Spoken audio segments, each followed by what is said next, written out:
Welcome back to Cool Your Heels with Lillian, heard on AM FM 247.com every Tuesday evening from 8 to 9 p.m. EST, and Passionate World Radio Network, the world in your hands. And today our special guest is Dixie-forsyth, who has written a book called Fascinating Womanhood. So good afternoon, Dixie. How are you today? Good. I'm good. And by the way, the name of my book is actually Fascinating Womanhood for the Timeless Woman. Thank you. And it's a family affair. Your mother started it. Yes, in the early 60s. She did, and her book was actually called Fascinating Womanhood. And why did your mom start it? Well, she started it because she always dreamed as a young girl of having a really great romantic marriage. And after she married my dad for a few years, they always had a stable marriage, but it wasn't what she was hoping for. And so she started doing research, and she was a very spiritual person. She prayed a lot, and she came across some little booklets that were written in the 1920s for single women in the UK called Fascinating Womanhood, and they were long out of print, and the copyright was long over, and she got inspired by some of the things that were in there, and she practiced some of the principles, and it totally changed her marriage to a really loving, romantic one, and she wanted to share it with others and adapt it for married women. And what are some of these principles that she discovered that turned her marriage around? Well, understanding men was a big one, and you know, the principles for single women are very much the same to a certain point, and then you have subjects that are really more for single women than married, that have unique things about dating and things like that. But it talked about femininity and the importance of being feminine. It talked about how to understand men, how they're different, and how men respond. We often think that men think like us, and they don't. And people kind of know this intuitively when they get married, and they think, you know, like for instance, men don't get hints. They just don't, hardly ever. And yet women, we hint all the time because I don't know, I think it's partly because we want to soften the blow. We don't want to just hear a no or something, so we hint. And women often get hints, but just, you know, there's a lot more than that, but that's just sort of a simple example. Well, I must have been way ahead of my time because when I had my son, I brought him up to understand women. So I brought him up from a woman's point of view. So that when his wife had her menstruation period, I told him what he needed to do. I said, don't do what the other guys do. Understand some women are in pain. Yeah, and then there's the other side of it is women understanding men. And yes. We don't tend to because we're very different from each other. And anyway, so her book went on to be a best-selling book, and it's translated into 7 languages, and some people have asked me why I wrote a sequel. She had wanted one written, and then she just got too feeble. She couldn't really handle it, so she passed it to me. And there was just so much more information than there was even then. And so I've been around these principles since before I liked boys. Yeah, well, you were brought up in them, and it made a big difference. But I would suspect that being married in the 21st century, although the behavior has remained the same, a lot of the ladies who are getting involved with their husbands are still rather clueless of how to have a really good marriage, which is more than enough money to pay the bills and living in a nice house and maybe having 2 cars and going on vacation. Well, if that were all it took, then all rich people would have great marriages, and we know that's not true. Yes, exactly. So it isn't just that; it's many things. And my mother's book I think of as kind of a basics course, and mine is much more advanced. I have a lot more in it, a lot more chapters in it. Like, for instance, one of my first chapters is called Your Limitless Worth. And, you know, back in my mom's day, I don't think she ever thought that women ever thought they needed to realize how valuable they are just being women. But nowadays, I think we actually have to teach women why they're valuable, whether they ever have a baby or not, just at what females bring to this world. And so that goes into that. And then I have a chapter on feminine power, which is totally different than masculine power. And I talk about that. My mother didn't have anything on that. So I initially, when I was thinking about writing this, I thought, there's so many marriage books now, like Men Are From Mars, Women Are From Venus, and they're very helpful. And I thought, do I even need to do this? Because it took me 4 years. And so I took 6 months to just research what's kind of not every book that's out there. But I realized that no matter how good some of these books are, I couldn't find any that really dealt with femininity and the power of femininity and what we bring as women to marriage. We understand our own gender. Absolutely. And I think, too, that women feel they need to give up a part of themselves in order for the marriage to work and to really make their husband happy. And that's not true. No, it isn't. It isn't true. And in fact, what's interesting is that people, when any one of us who have had a baby, and I have 7, they're all grown now, of course. I'm a grandmother, but when you have a baby, you kind of learn on some level that you love who you serve. And human beings are so helpless when they're born. And you get up in the night with them. You go, all women who have babies know there's these sleepless nights. Babies get sick. You're even more sleepless. And you think, how can I survive with so little sleep? Somehow we do. My mother told me back when I was going through it, and she said, look at all these people out there, if they can do it. I mean, women have always had to do this. And when you do that, when you sacrifice for other people, you love them more. And we do that with our children. And, you become a better person. I try to think of how I would be if I'd never wanted children, never had them. Now, some women can't have them. But the thing that's so neat about women is we tend to be nurturers, and we nurture other people. We nurture relationships. Women dominate the child care industry. The daycare centers, early childhood education is dominated by women. We're good at it. It plays to our strengths. And we actually raise the people of Earth, almost all of them. Now, some men end up raising their children, but by far, women raise the people of we give birth to every person who's ever been born, and we raise the people of this planet from when they're little. Overwhelmingly, even if we put our kids in daycare centers, they're raised by other women. Well, not only that, when your kids bring home their friends, you have a tendency to start mothering them as well. Oh, we mother other people's kids in the store. Yes, yes. I mean, half the neighborhood I was in charge of. And he used to tell them, you can have milk and cookies, and then you can ask my mom a question, and she'll tell you how to solve the problem, but you got to listen. Or we'll take away your milk and cookies. And that was a powerful G-force, take away their food, their comfort food.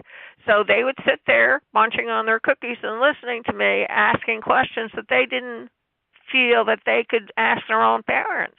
Oh, I know. Women are good at this. And what I feel kind of distressed about is there's such an attack on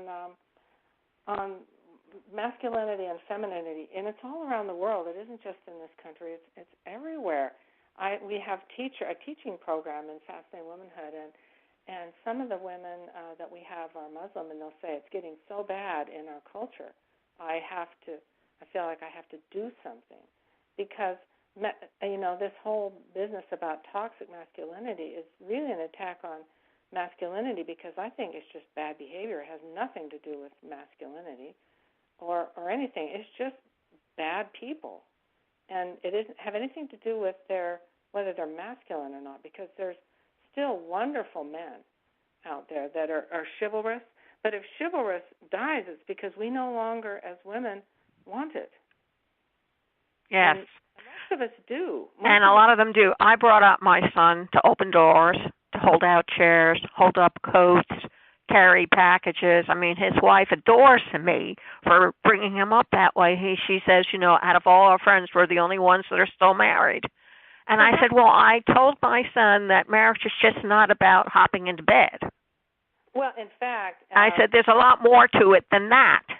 There's a lot more to it. In fact, what's interesting is in the new book I talk about, my husband is a neuropsychologist. He specializes in the brain, and he's taught me so many things. I have a chapter in there called Brain Matters where I talk about the differences between men and women in our minds. And one of the things that I've learned is that when women have sex, both men and women produce a chemical called oxytocin when you have sex. But with women, it is very much of a bonding chemical.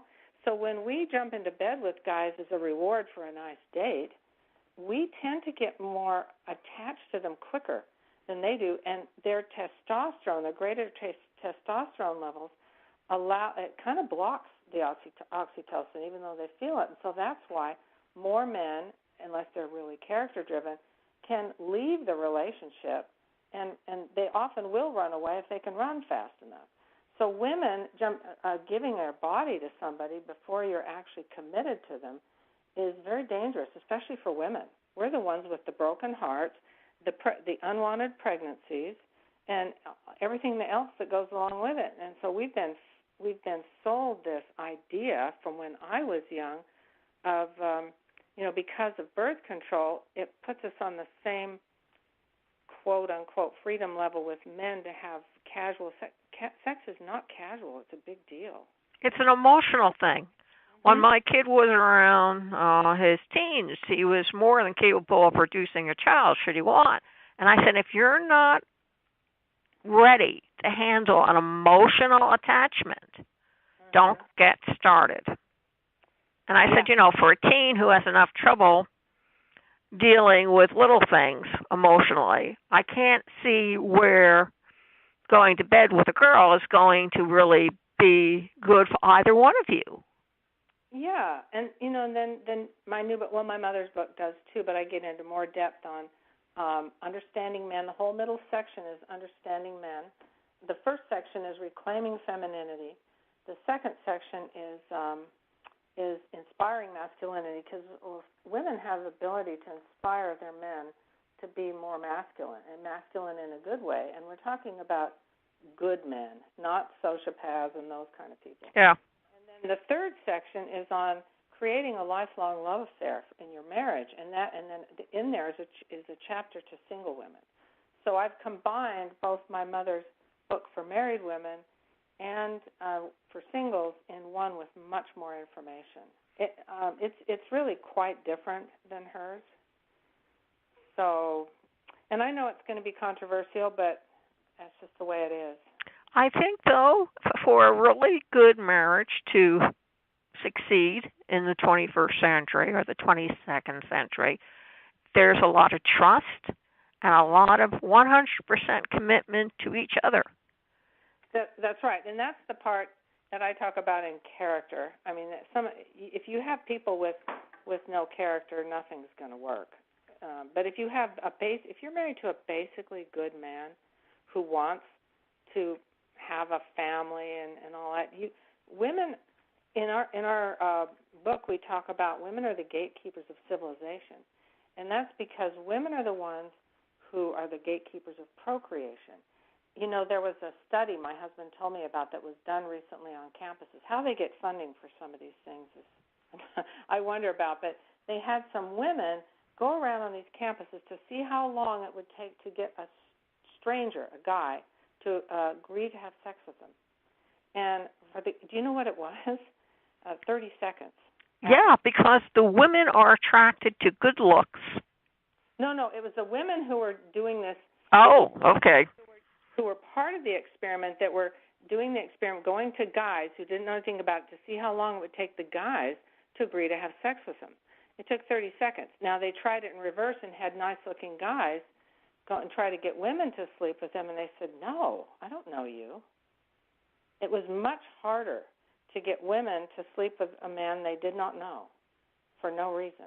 Now, that is very, very interesting, which begs the question of some of the reality shows on TV where people get engaged or people get married just a sight unseen. Well, those aren't the averages. Like, you hear a lot of stuff in the news that, there's a lot of extreme talk in politics, and that does not represent most people. Most people I believe, and this is worldwide, want families. They want, the marriage industry is still very big. They want to get married. They want to fall in love with somebody. They want to have a family, and they want to be happy. And there was a Harvard study I recently came across. I think it might still be going on, and because it's been going on for 80 years. And they followed the same people to find out what makes people happy. And at the end of all this time, they concluded that it was the quality of their relationships. It wasn't how much money they made or whether they got to the top of the company or became a president of the United States or any of those things. It was the quality of their relationships. And that's exactly what we are focused on in Fascinating Womanhood, because the family is under attack. I've never seen anything like it. It's kind of frightening when you read the articles written about this stuff.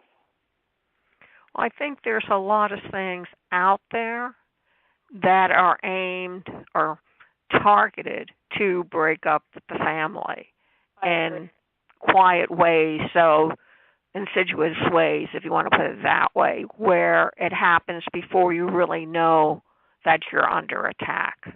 Well, because I've lived longer than some people, and women throughout the ages aren't really wild about saying their age. Although my mother was once on a radio show and she accidentally said she was 2 or 3 years older because she just forgot. She didn't care. But anyway, I've lived long enough to realize that I can see it happening. And I don't know how old you are, but possibly you can too, whereas our children, because they haven't lived in another period of another years ago, they may not see it coming as quickly as we can, because I remember when it was different, when families weren't under attack, when it was assumed the family was kind of a sacred thing. Like I remember movies, whenever they showed religious people like priests, they always showed them with respect. They didn't do anything disrespectful with them. And now they do. Yeah. No, when I was growing up, family was a unit, and you put the unit above all things. If you had grandparents, you went and visited them. They didn't care if you had previous engagements or reading a book. They took it away from you. You're going to see your grandparents. You're going to talk to them. You're going to behave yourself. And that was that. Well, it doesn't happen these days. Family reunions, those were really typical. It wasn't just some people. A lot of people have family reunions. Yes. And now I've talked to people that say they haven't seen anyone in their family for 15 years. Yeah. Because everybody has created roles and things to do, and they've gotten so used to doing them that they cannot unbreak them to make time to see people in the family. Yeah, and I've been fortunate enough to, since our kids were grown, I help my husband with his practice. I go do clinics with him, and I even do a lot of his typing for him with reports on some of these people, these patients, and almost all of the problems stem from family problems, whether it's drug problems or crime problems. All this kind of stuff goes back to they almost always come from a dysfunctional family, and so if families were solid, see, like I believe that the strength of any nation is in its families. The government is one thing, but no government or nation can stand without strong families, enough of them. And that's what's weakening all over the world. And marriage is the foundation of a family, and so it's all interconnected. I think a lot of it is that we were given certain rules that we had to follow. I mean, I was born in the 50s, 1951. And it was 5 years out from World War II. Mm-hmm. And a lot of the parents, adults who were becoming parents, remembered what it was like before the war started, then during the war, and then putting their lives back together again. And to them, families were precious. And the depression. And the depression, yes. My mother talked about the depression. She always said I was a child of the depression, and when I was a kid, I thought, I don't know what that means. But she did, because she lived through it. She didn't live through it as a parent, but she lived through it as a child, and it had a profound effect on all the people of our parents' generation. Yes, absolutely. So that when they had us, family units were number one. No matter what the problem was, the families always got together on Sunday. It was for the big Sunday dinner. Yes, always. You always got together during the weekend, no matter what. I still do it when I have kids that can come over.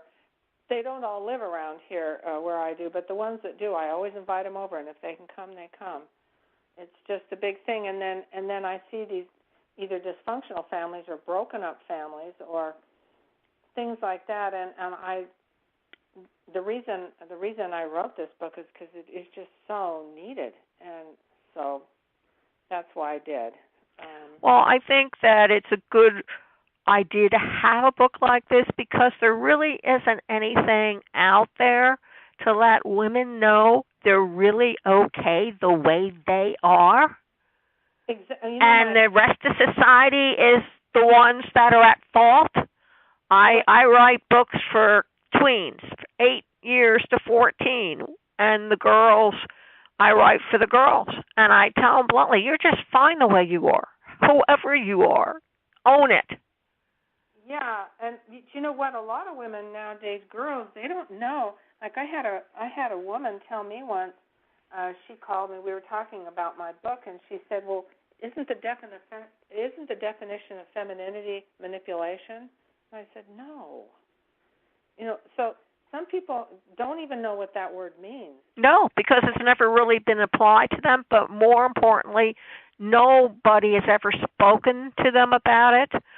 It used to be before you got married, your mother sat you down and really ran through everything you needed to know before she sent you out the front door with your bridegroom.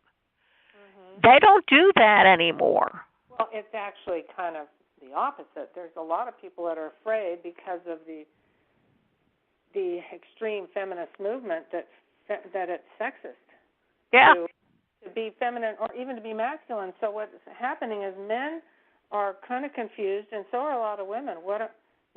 This gender neutral stuff is first of all not scientific, and we can't have a bunch of genderless people. There's no romantic marriage that's going to happen with genderless people who are kind of the same, because it's our differences that make us really a power couple. A feminine woman and a strong masculine man makes the best team. Well, there's nothing really out there for something like that. And I know that there are a lot of kids at a very young age now who really don't know who they are. I know. Or what gender they do represent. Yeah, and that's another whole issue. That's another whole issue. Anyway, Dixie, please tell everybody where they can find you on the World Wide Web, where they can find your book, any upcoming interviews, book signings. Well, we're having a book launch here in Springfield, Missouri on the 15th for anyone who's in the area. It's at 7 p.m. You can look on our website, fascinatingwomanhood.com, or our Facebook group, which is The Real Fascinating Womanhood, and it's coming up, and we're also available on Amazon. But the name of the book is Fascinating Womanhood for the Timeless Woman. There's other ones that are my mother's, and the reason I used Fascinating Womanhood is so people would know it's a mother-daughter thing. I'm connected to her. I'm not just I have a married name now, so. Got to make sure you keep it separate. Yeah, so my name used to be Dixie Andelin, but now it's Dixie Andelin Forsyth, and people might think, who's that, Right. So I inherited her work and her mission, and so that's why I use that name. But some people get confused and get the wrong book. Now, also, I have all my mother's books, which are Fascinating Womanhood and The Fascinating Girl for singles, and All About Raising Children, I have updated them and revised them, taken out some of the most dated things, Right. so that they're more clear. And those will be under, they'll say vintage on them. And be sure and get the vintage one, because the other one is just, it can confuse you with, see, like my mom said things like women should avoid wearing pants. Well, nowadays almost all women wear pants, and men like women in pants, and pants are, there's a lot of great pants now that are feminine and so forth. So I just took some of those things out. And I also took out, she had a lot of Christian scriptures in there, which I removed, not because I'm not a religious person, but because we have a lot of people who are of many faiths, including Muslim and Jewish and Buddhist and even atheists, and these principles all can apply to them too, even if you take out the religious scriptures. Well, you know what they say, there are no atheists in the foxholes. I agree with that. Okay, ladies and gentlemen, thank you for listening. Before we go away and stray, Oscar Wilde had this to say in The Importance of Being Earnest in 1895. In married life, 3 is company and 2 is none. Thank you all very much for listening with our interview with Dixie-Forsyth. Please go out and get her book, Fascinating Woman for the Timeless Women. There we go.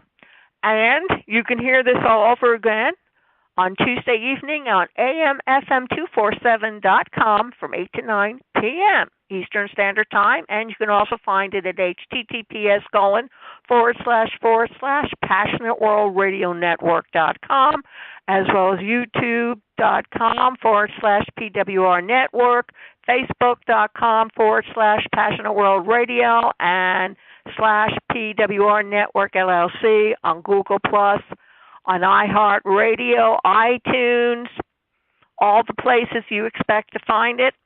Go and take a look and listen. Thank you all very much for listening. And remember, please keep listening. Thank you.